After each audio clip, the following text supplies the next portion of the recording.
ګرانو وطنوالو، وخت مو پخیر. سلام. نن غواړم د یوې مهمې سیاسي واقعې په باره کې څو خبرې درته وکړم چې هغه زما له نظره ډېرې مهمې دي او هغه د افغانستان پاکستاني کېدل یا پاکستاني کول دي.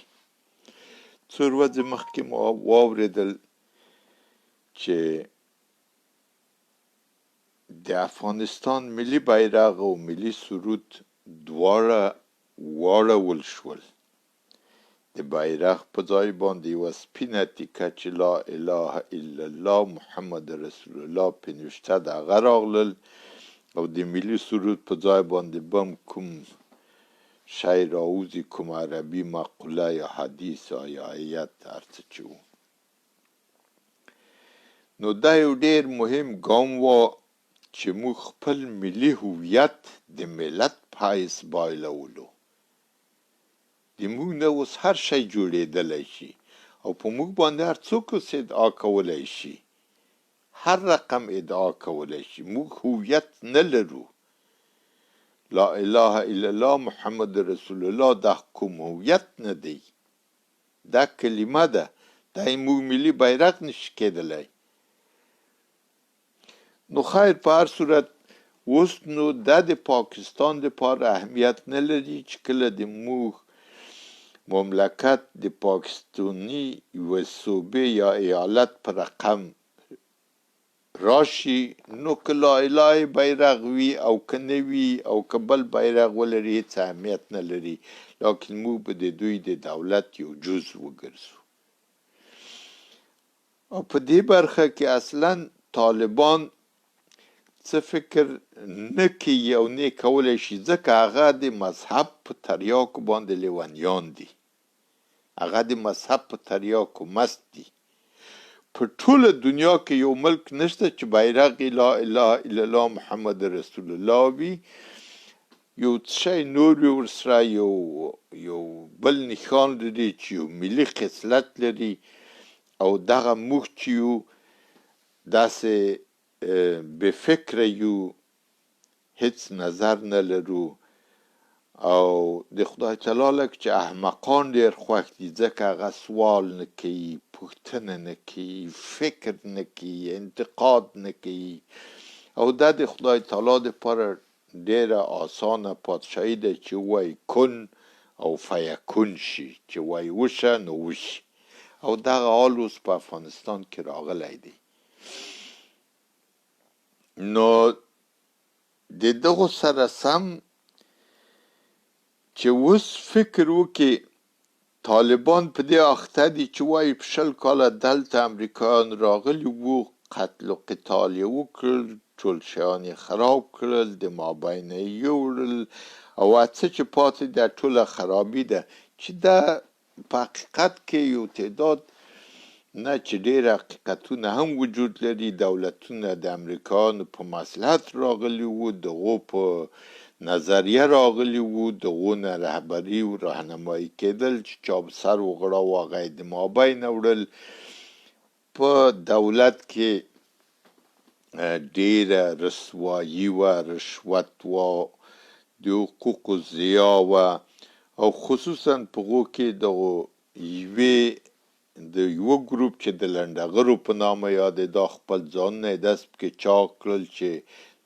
چاودلو ته نږدې دي. او په دې کې د هر دولت نماینده وه، د ایران نماینده وه، ډېرې د پاکستان وو، د امریکا وو، د روسیې وو،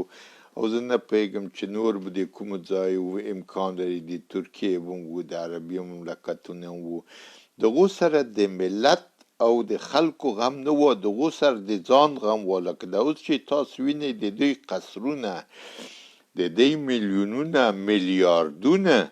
دا خو به اوس درته معلومه وي چې دو یوازې او یوازې د خیانت په لار باندې خپل ژوند تأمیناوه. او په هغه ورځ باندې چې طالبان کابل ته ننوتل، دوی ټول په یوه تیاره کې چې د پاکستان ورته راغلي او پاکستان ته ولاړل، او هلته اوس هم بعضې پاتې دي، بعضې بیا نورو ملکونو ته تللي دي. هلته د دې په مابین کې هیڅ نه وه اختلاف د ژبې، اختلاف د مذهب، اختلاف د سمت، د طرف، د قوم، د نژاد، هیڅ نه وه اختلاف وجود نه درلودی. ټول په یوه غلامي رسۍ باندې تړلي وو چې دغه تر اوسه پورې چې څه ویل ټولو درواغ وو، چې لعنت الله علی الکاذبین، درواغ د خدای تعالی لعنت دې په دوی باندې وي چې ټول عمر یې درواغ ویلي وو. نو اوس راځم یو بلې مهمې خبرې ته چې طالبانو قدرت داسې ونیوه چې یوه ستن نه وه کږه شوې، یو ټک نه و شوی، یو نفر نه و مړ شوی، ارګ په لاس ورغی. ورته حیران و چې څه پې وکړي، په دغو تیاره پاچاهي و څه وکړي، ځکه دا خو نه په سیاست پوهېدل، نه په اقتصاد پوهېدل، نه په کلتوري انکشاف پوهېدل، نه د یو دولت په کنټرول پوهېدل، خو ټول نو د حقاني او د نورو مدرسو تحصیلات په دو ځای کې کار نه ورکوي. که څه هم پاکستان یې شاته ولاړ و، ISI رهنمایي ورته کوله، لیکن بیا هم د یو دولت اداره چې هغه په یوه حصې پورې په عصري ډول اداره شوی وي، هغه په هغو کې بیا مدرسه کار نه ورکوي. خو په هر صورت قدرت یې ونیوه او اوس د دې قدرت په اخیستلو کې تاسو خو د ISI جنرال ولیده چې راغی افغانستان ته او قدرت یې ور تقسیم که او هر څوک یې په خپل ځای کېنول. ملا برادر په هغو وخت کې چا ویل ورک دی، چا ویل وژل شوی، چا ویل مړ دی، چا ویل تښتېدلی، چا ویل څه دی، اوس بیا پیدا شوی دی. نو پاکستان خپل اصلي لاس د حقاني د مدرسې د فارغینو په واسطه چې سراج الدین حقانی دی، خلیل الرحمن حقانی دی او عبدالباقی حقانی دی چې یو یې د داخلي وزیر دی، بل یې د سرحداتو وزیر دی، بل یې د عالی تحصیلاتو وزیر دی. هغه ډاکو چادر چې داسې اچولی وي لکه یو ډاکو، زه هم ډاکو به هم وي. نو دا هغه کسان وو چې هغه خونخوارترین بریدونه او ترورونه یې کول. دا په اصلا د انسانانو په جمله کې هغه دراکولاوې وي چې وینې یې څښلې. دا باید محاکمه شي. ته اوس دې خبرې ته غوږ ونیسه چې امریکا د سراج الدین حقاني د نیولو یا د وژلو په سر باندې څو میلیونه ډالر ایښي دي، لیکن بیا په دوحه کې خلیلزاد ورسره ناست و، د امریکا په نمایندګي خبرې ورسره کولې، تړونونه یې ورسره کول. د هغو په اصرار باندې غني مجبور کا چې هغه د زندانه راوباسي، لیکن تر اوسه هغه انعام چې د په سر یې ایښی دی موجود دی او دی اوس وزیر د داخلي دی. نو دغه دنیا ټوله د تزویر، د چال، د فریب، د درواغو، د یو بل ته په سترګو کې د خاور د ورچولو نه ډکه ده چې دغه مسلمانان بیا د دغو درواغو په سلسله کې بالکل قهرمانان دي. اوس راځم یو مسلې ته. اوس نو ټول په دې لګیا دي چې وایي اوس خو نو هغه وخت کې خو هم غربت و، مفلسي و، خلکو یو څاک ډوډۍ نه خوړله، لیکن بیا هم یو څه و، یو نظم و، یو ترتیب و. هغه کسان چې د سر سړی مړ و، یو معاش ورسېدا، یو څاک ډوډۍ یې خوړله، لیکن اوس ټولې قطع شوې، هېڅ شی کار نه ورکوي، تنظیم نشته او یو برګ اتڼ دی او ګډوډي ده. نو اوس طالبان لګیا دي چې د کمونیست چین نه یا د دغو خونخوار امریکا نه چې دوی وایي موږ هغه د وطنه وایستل او خپل استقلال مو واخیسته، د دې په رقم باندې دغو نه اوس خیراتونه غواړي. لاس په دعا دي چې وایي یو څه راکړي چې دلته بحران په لاره دی او دا خلک چې اوس د موږ سره یو څل یا هغه وایي د موږ امنیت ته خوشحاله دي دا به ټول ولاړ شي. نو دغه طالبان چې د خدای تعالی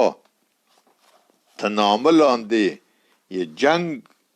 کړی د دې په ادعا او حتی د موږ ملي نشان یې د لا اله الا الله محمد رسول الله په نامه باندې تغییر ورکړی دی،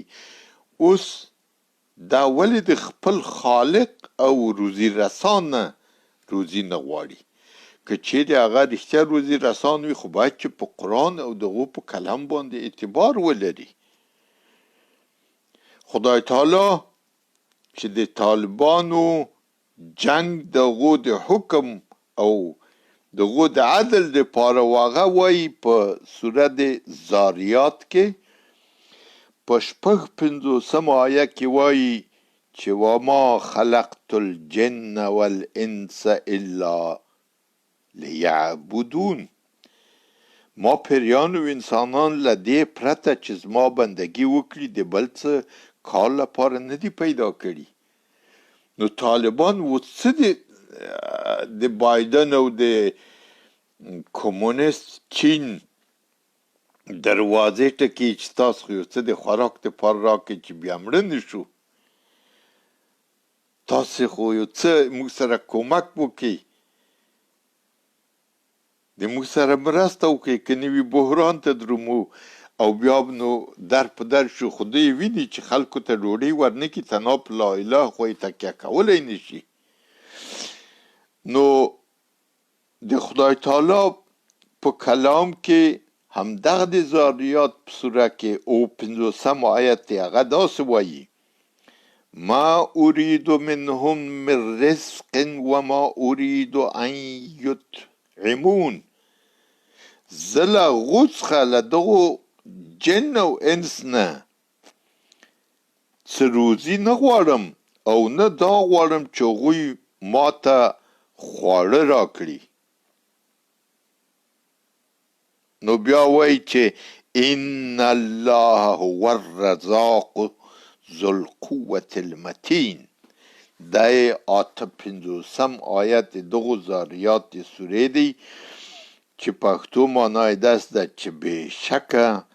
الله خو په خپله ښه روزي ورکوونکی دی، د ډېر قوت خاوند او زورور دی. اوس نو ولې هغو الله ته مراجعه نه کوي؟ کمونیست چین ته یې کوي، کافر امریکا ته یې کوي، کافر اروپا ته یې کوي، لیکن هو الرزاق ذو القوة المتین، هغو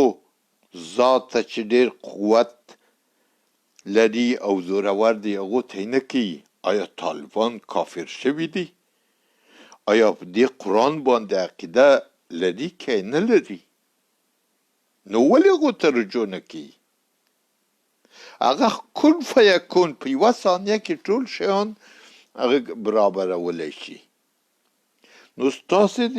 طالبانو په ایمان باندې باید قضاوت وکړئ. د دوی ټول کارونه داسې دي چې د قرآن سره سر نه خوري او مسلمان نه دي دا خلک.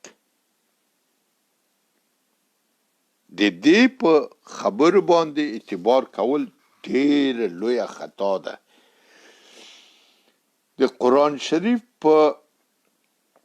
یو بل آیت کې چې د حج په سوره کې راغلی دي 58 آیه ده، په هغو کې وایي خدای تعالی داسې وایي والذین هاجروا فی سبیل الله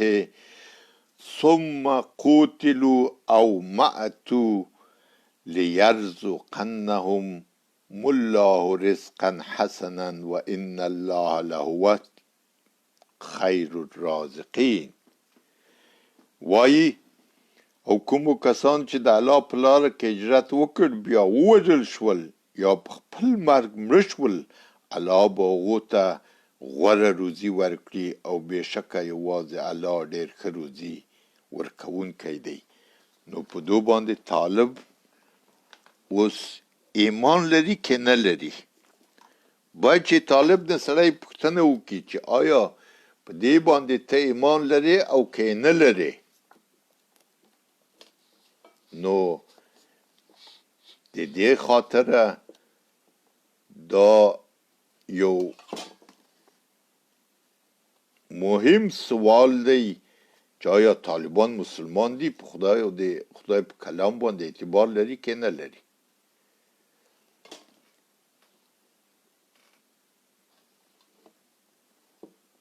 دا د قرآن آیاتونه دي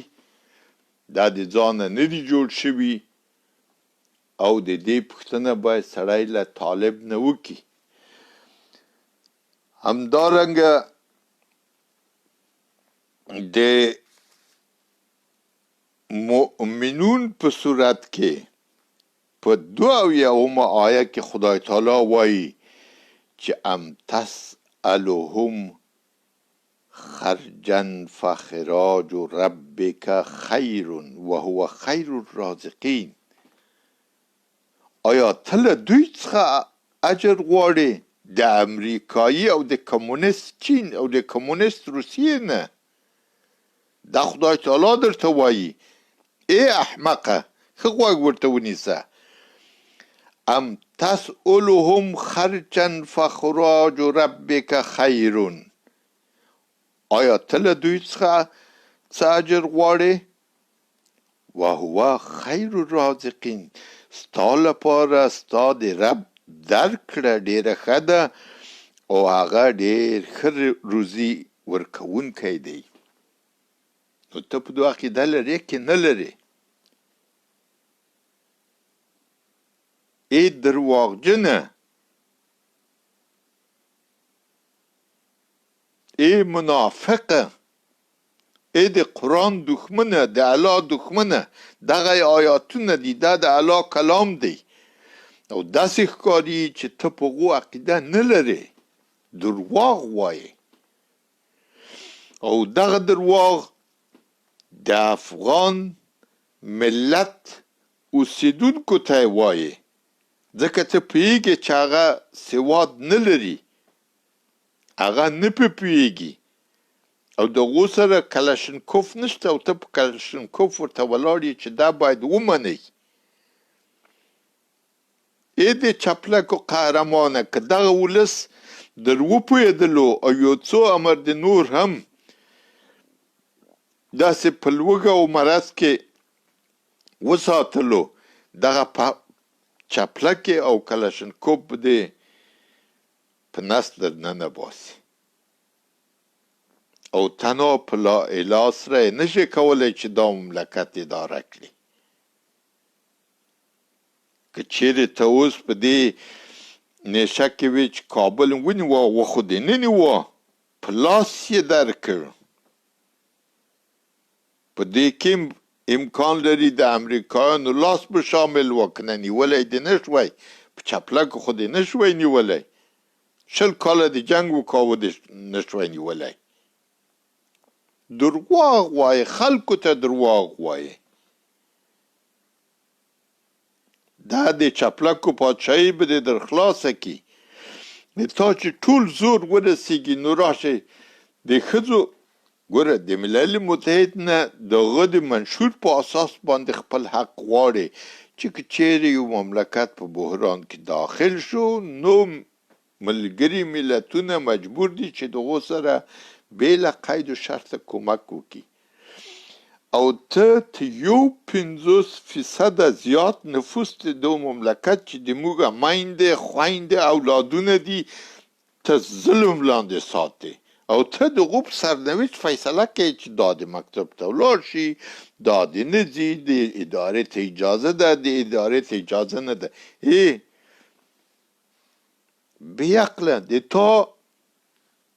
د فیصلې صلاحیت هیڅ اعتبار نه لري دا تنها کلشنکوف زور دی چې کلشنکوف ته نه وي ته د دغه یوې تحصیل یافته ښځې سره دلایل نشي ویلی هغه نه ناقص العقل ده نه ناقص الایمان ده ام ته تانه عاقله ده ام ایمانداره ده ام یې دلایل ته تانه ښه دي نو زه داسې فکر کوم که چیرې دا بحران دوام پیدا کی او ته خپل د پاکستانی کېدلو په سلسله کې روان وي، دا خلک به د چپلک او کلاشنکوف درسه واخلي او ته به هم ناتوانه په دې ګرځې. اوس په نو هغه خلک چې هغه جنګونه د پې کول او هیڅ شی په لاس نه ورځي خپله هغوی ته چوکۍ خو تاسو تقسیم کړي، هغه خلک به اوس پوه شي چې دا جنګ یې د څه شي دپاره کړی دی، جهاد یې د څه دپاره کولو، ولې خپل ځانونه برباد کړل. نو طالبه منافقه، ګوره ته د اسلام په اساس هم مسئول یې او د تا دپاره دوزخ ټاکل شوی دی. که چیرې د اسلام سیستم صحیح وي نو ته د دوزخ دپاره پیدا شوی او هغه جرمونه چې تا کړي دي او د تا ملګرو کړي دي هغه د بخښلو وړ نه دي. هر څه چې د جهاد په نامه راغلي دي هغه ټول ظلم دی. دا نور جهادیان چې تاسو د مخه راغلي وه دغو حال خو وکتلو، قصرونه یې وینئ چې جهاد په نامه یې جوړ کړي وو. تاسو به هم دغسې جوړ کړئ، تاسو به هم دغسې د تاریاکو قاچاقونو باندې میلیاردونه ګټئ، تاسو هم دغسې د بشریت په ضد یې، د بشر حقوق نه پیژنئ. نو موږ زه خو په خپله په ډېر تعجب سره د تاسې د حاکمیت د آخرېدو انتظار لرم چې په تاسو به بیا څه وشي، ځکه چې تاسې عقل، د تاسې علم، د تاسې پوهه